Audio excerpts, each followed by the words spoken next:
In September, we left Idaho, but we were very excited for a few weeks of seeing the fall colors in our home state, Colorado.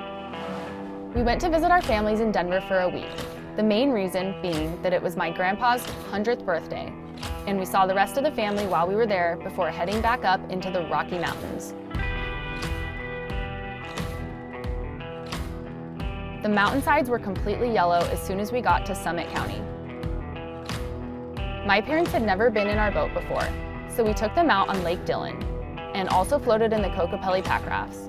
Since their only experience with the boat so far was storing it on their driveway for several weeks last winter and having to maneuver their cars around it each day, they were excited to actually go for a ride. We ran the circumference of the lake, taking in all the colors and fresh mountain air.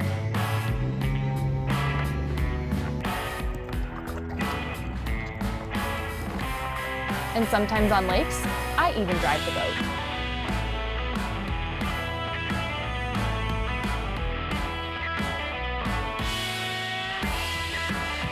Next, we headed up to the western slope to visit our friends who had recently become not only homeowners, but farm owners.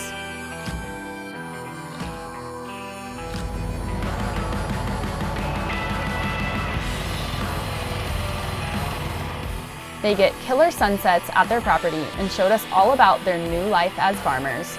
And by that, I mean sunset rides on the quad around their property.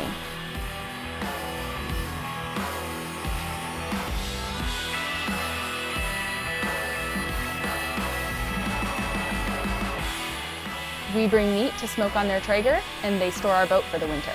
Seems fair, right?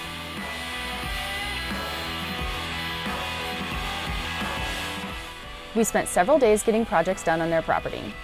We would soon be preparing the boat for winter, but first, we took the boat out for one last river run.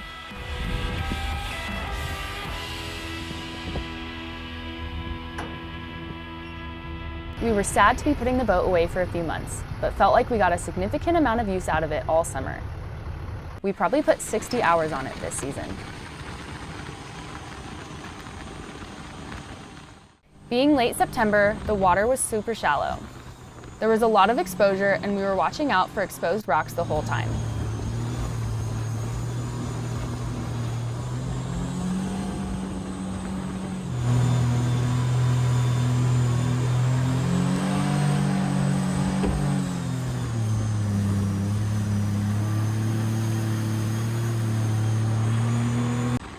We were surrounded by storms, but they never came our way, and the lighting was just perfect.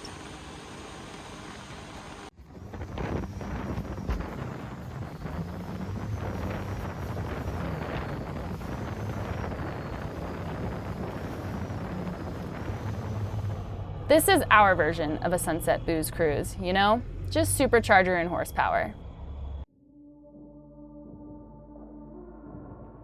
With our friends, we took an afternoon trip up the Grand Mesa, which is the biggest flat-top mesa in the world. In our opinion, this is one of the best places to see fall colors.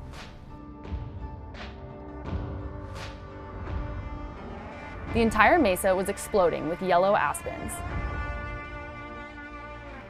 We hiked around and took photos and enjoyed the colors, which we knew would soon be gone.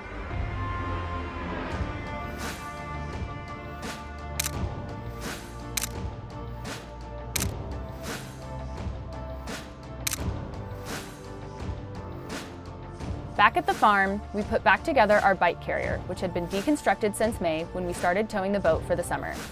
It would be just us and the bikes for the winter in a shorter footprint. We winterized the boat and loaded the bikes, and we finished this about 2 minutes after a gnarly thunderstorm blew in. Summer was definitely over.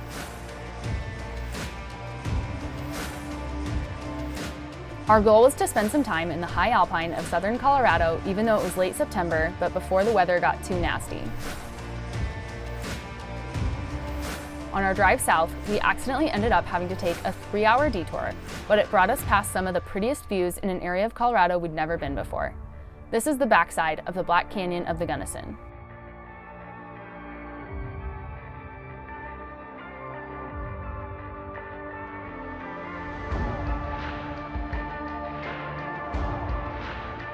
As we got farther south, we started seeing some snow on the peaks and hoped we'd still be able to ride some of the trails that we were coming here for.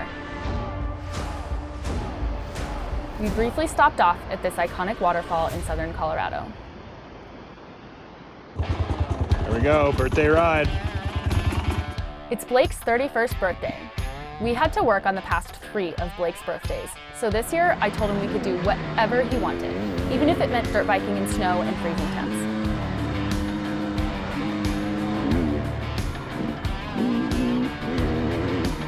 What elevation are we at? We're at 11,459. We layered up with base layers, buffs, brought extra socks, and wore our ski coats. I was confused if we were skiing or dirt biking. But the single track was pretty technical, so we stayed toasty all day. All right, so that one's a little bit deep. Even when we got to snow flurries at 12,000 feet.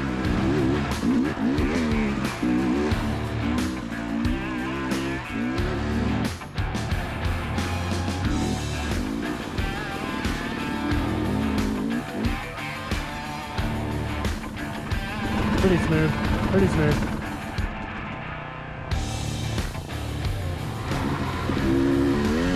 It is pretty cool.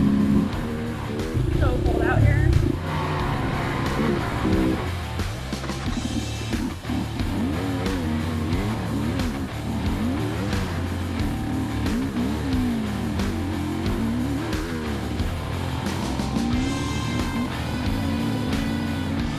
Look at that view, that's sick. Got snow coming.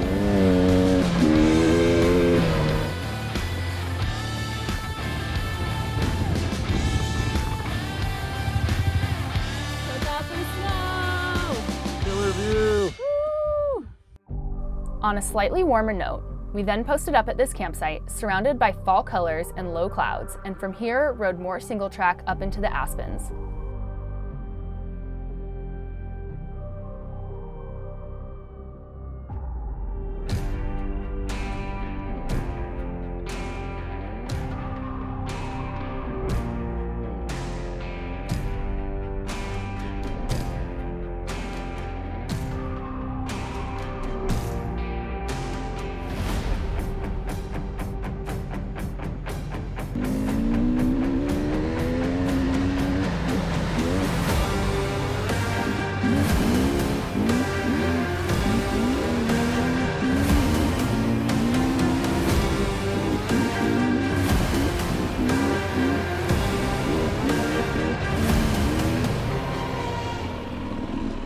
This trail had an insane amount of water crossings, and we all know how bad I am at those.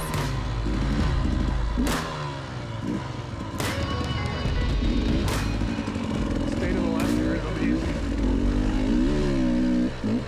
Alright, you got this.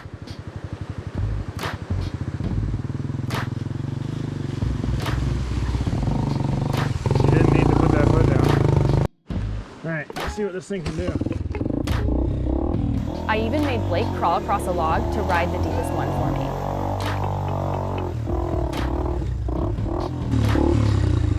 That was kind of crazy. Really? I just like kept my feet so high. Oh my gosh, you're smoking so much. Getting my feet wet in these temperatures at high elevation was not going to end well. It happened anyway, but at least he tried to help me.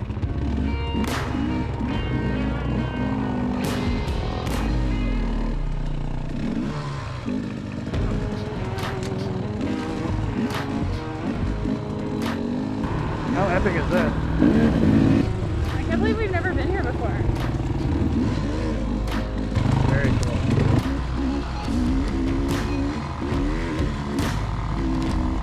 Being in the high tundra above treeline was such a change from our summer in Idaho, where most of the forest we'd been at was only between 6,000 and 8,000 feet. This is insane. Well, we made it. Crazy. Look at that.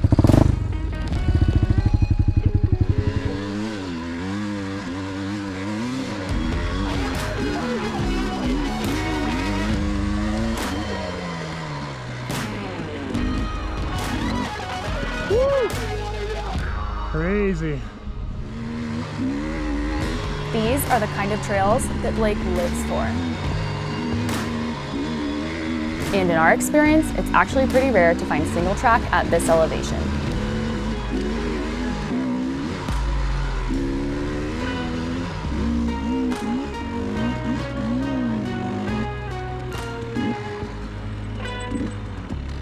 This is absolutely insane up here. 12,000 feet up in the sky, a little bit of snow.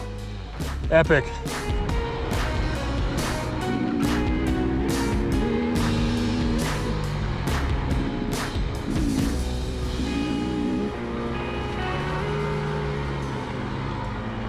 So what do we got going on here? I'm in a hole. This is one of the reasons why the small bike is not ideal, but the rest of the time it's ideal because you can put her feet down. But sometimes you just get troughed out.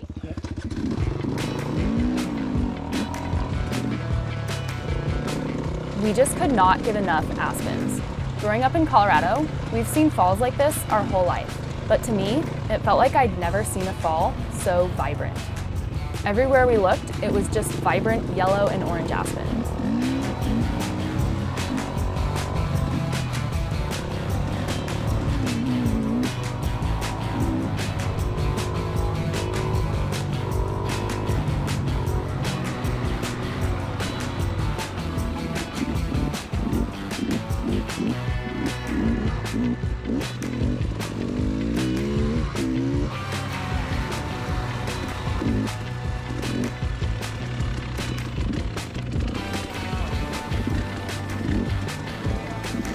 And this is how nomads wash their bike.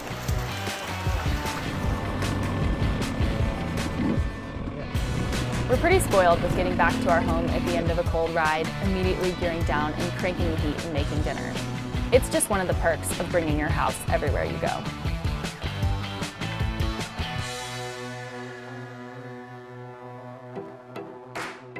Tune in next episode. We're adding some history and geology lessons to our adventures.